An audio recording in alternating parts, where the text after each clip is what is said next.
So, what is the difference between a generic motivational speaker and a corporate motivational speaker? A generic motivational speaker caters to the public at large, right? And he's very good at that. And he would be able to address all segments of the public, all problems. And he's an expert or she's an expert in that particular field.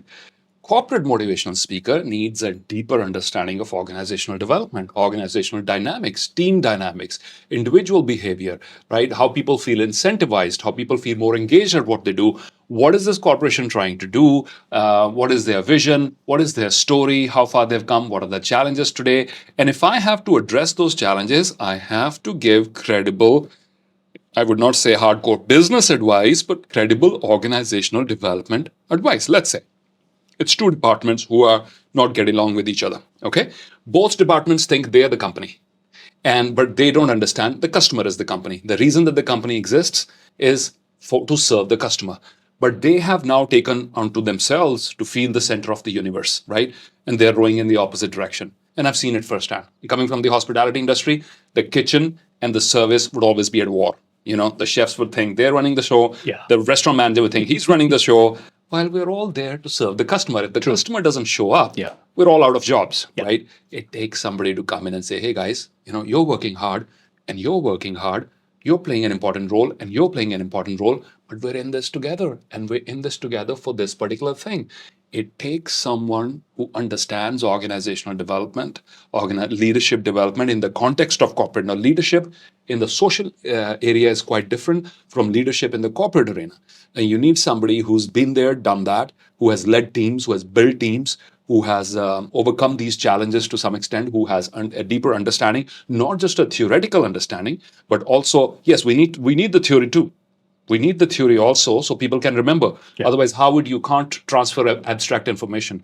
You need the theory and you need the first-hand experiences. You need your personal stories. You need your current modern day observations and how is it relevant to them.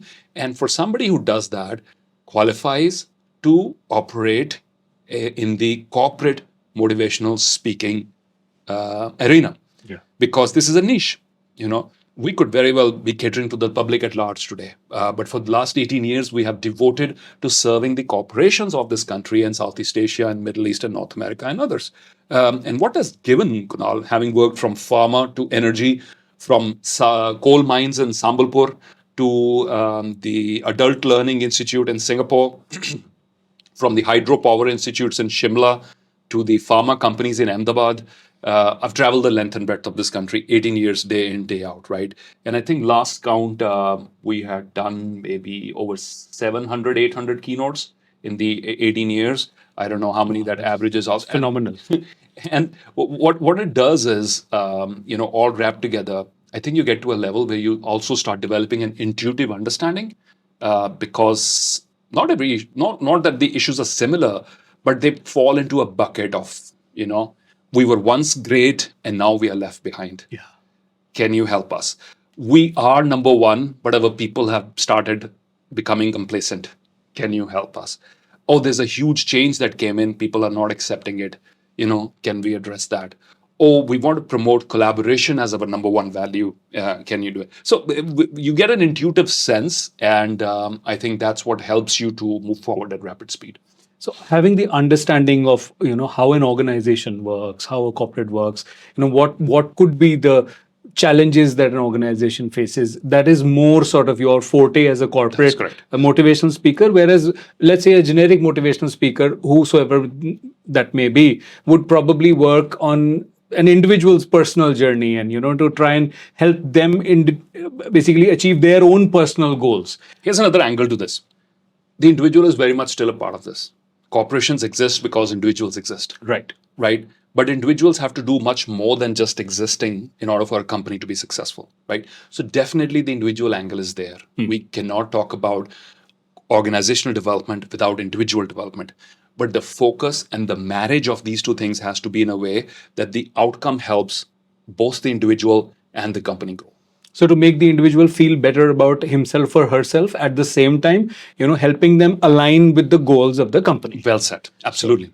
right? Absolutely. Great. Inspiration is, one thing. You go there and you present a keynote for however many hours, and you get the team fired up, and there's a lot of stuff that you do, and I've seen it firsthand. There's a lot of interactivity, and there's never a dull moment, and you don't realize how quickly the time passes. But now, as soon as you step out, as if I was one of the audience members now, as soon as I step out of that conference hall, uh, where does the practicality come in now? How does that come into effect? And The practicality comes in through your learning takeaways, your key learning takeaways, and their relevance to the individual. Let's say I've shared this mantra with everybody. I will grow through whatever I go through.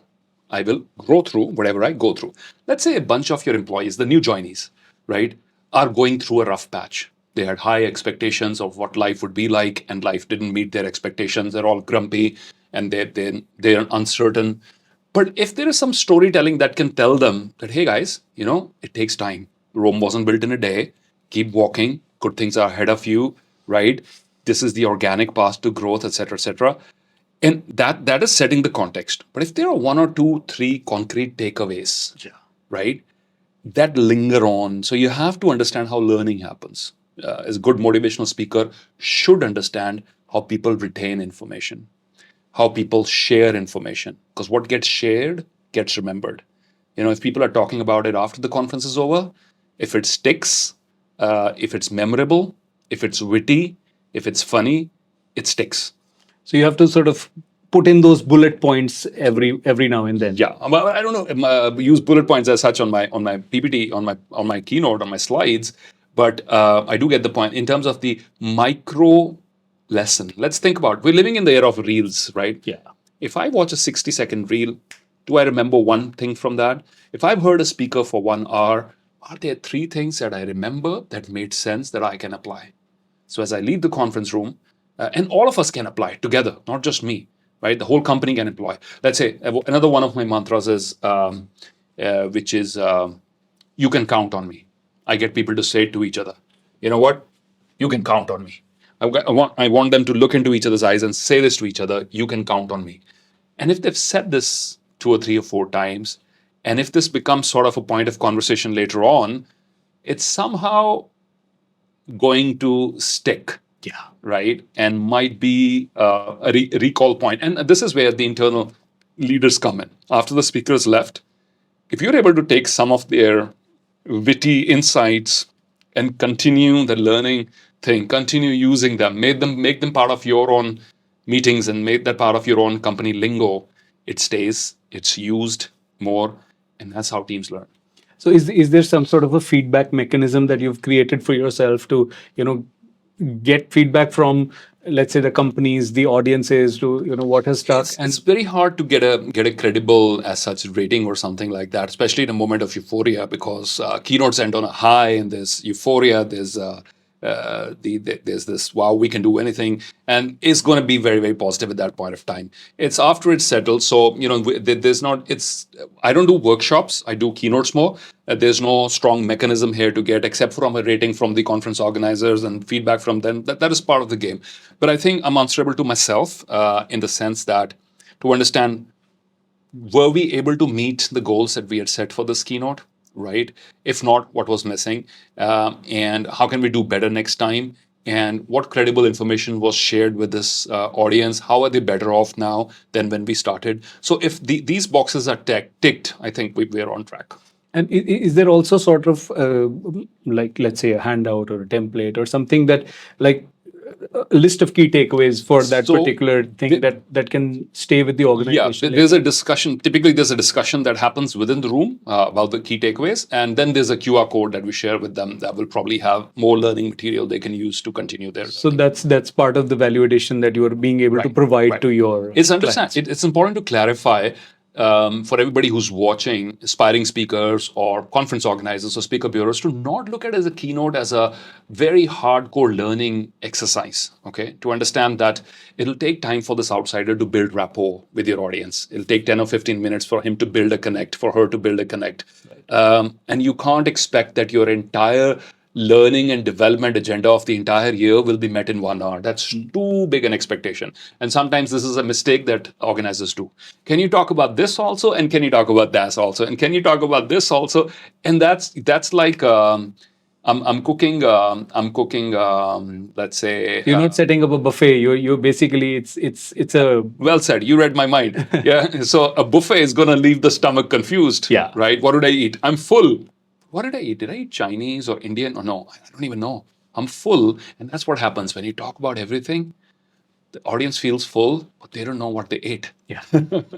Right? The taste of that one thing is not there. So I would say maximum 1 to 2, max 3, but ideal 1 to 2 focus areas are appropriate, are optimum, and it should tie in with your conference theme. Right? Let's say your conference theme is about I can do it, but you want a speaker to comment about collaboration. There's an inherent mismatch. Yeah. If it's about individuals excelling, keep the focus on individuals excelling, right? But so think about your theme. Have a theme for the conference and let the speaker tie into that theme. So the management needs to first be very clear as to what they want, True. what their goals are, what their expectations are from their employees, from their teams, and then from you, and then based upon that.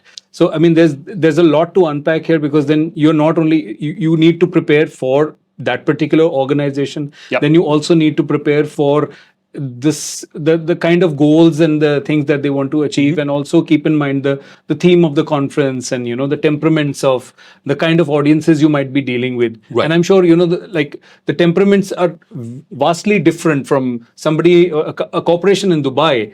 The kind of employees that they would have, those people would have a very different temperament from somebody sitting in an IT company in Hyderabad.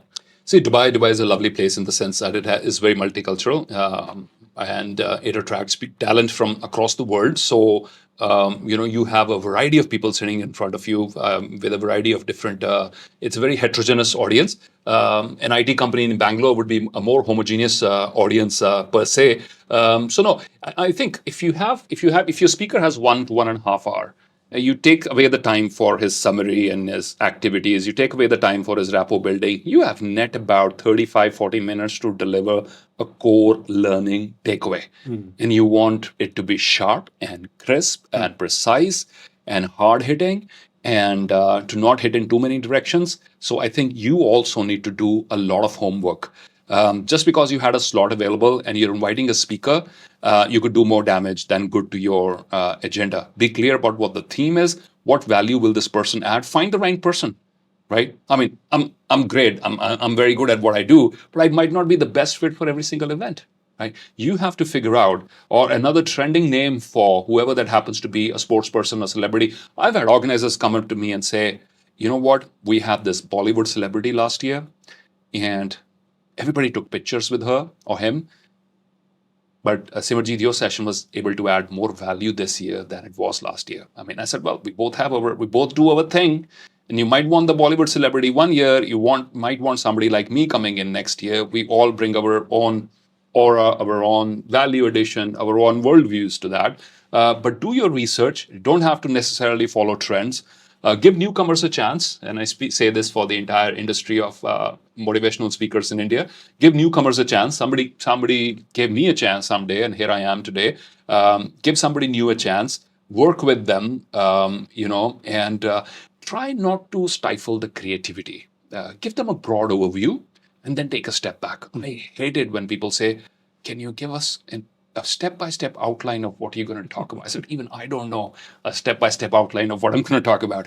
We have a broad sense of what sense of where we are heading. Yeah. I respect your goals. I have 18 years into this, day in, day out, but I cannot bullet point it and send you a detailed outline. This is not a training session. Understand, this is not a PowerPoint bullet point driven training session. You have somebody spontaneous, a thought leader on stage. You have, and that person is going to come up with a lot of information at the spur of the moment. It's hard to know it in advance. Give them creative freedom, please. Give them the creative freedom. Give them direction, and then take a step back. Watch it unfold and learn in the process. So if you're a decision maker, you need to be, first of all, be trusting the person that you're hiring. Absolutely. You need to have that confidence. You need to be sure that, whosoever you're hiring, and then give them that space that they need. and at the same time be clear about what you intend. True. Okay.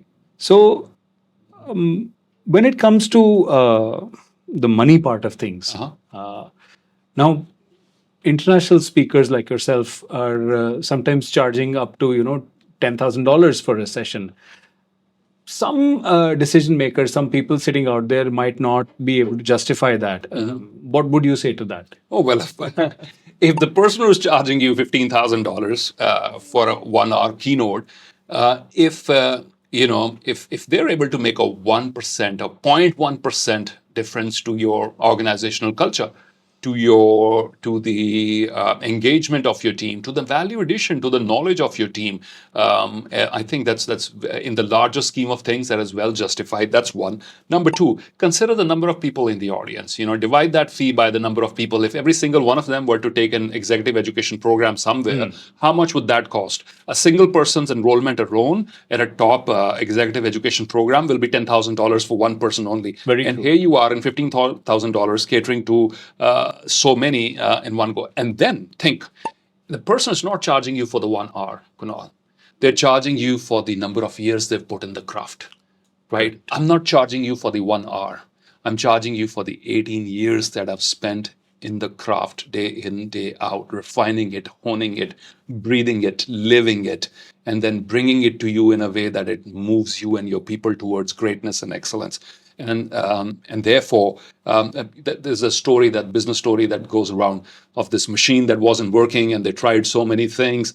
This guy comes in with a hammer, hits a couple of points, and the owner of the company says, "Thank you very much. You're such a wonderful person. Send us your invoice in the email." The invoice comes in and it says $10,000. Are you crazy? $10,000? Send me an itemized bill, please, for this one. And the itemized bill comes in after that and says, hitting the hammer twice, $1. Knowing where to hit the hammer, $9,999. And that's what I'm charging you for, right? So for experts, for sports persons, for celebrities, for thought leaders, for writers and authors, understand they've devoted their whole life to it. They devoted. And therefore I say, not just speakers, we have to value all creative people. We have to value the creative arts.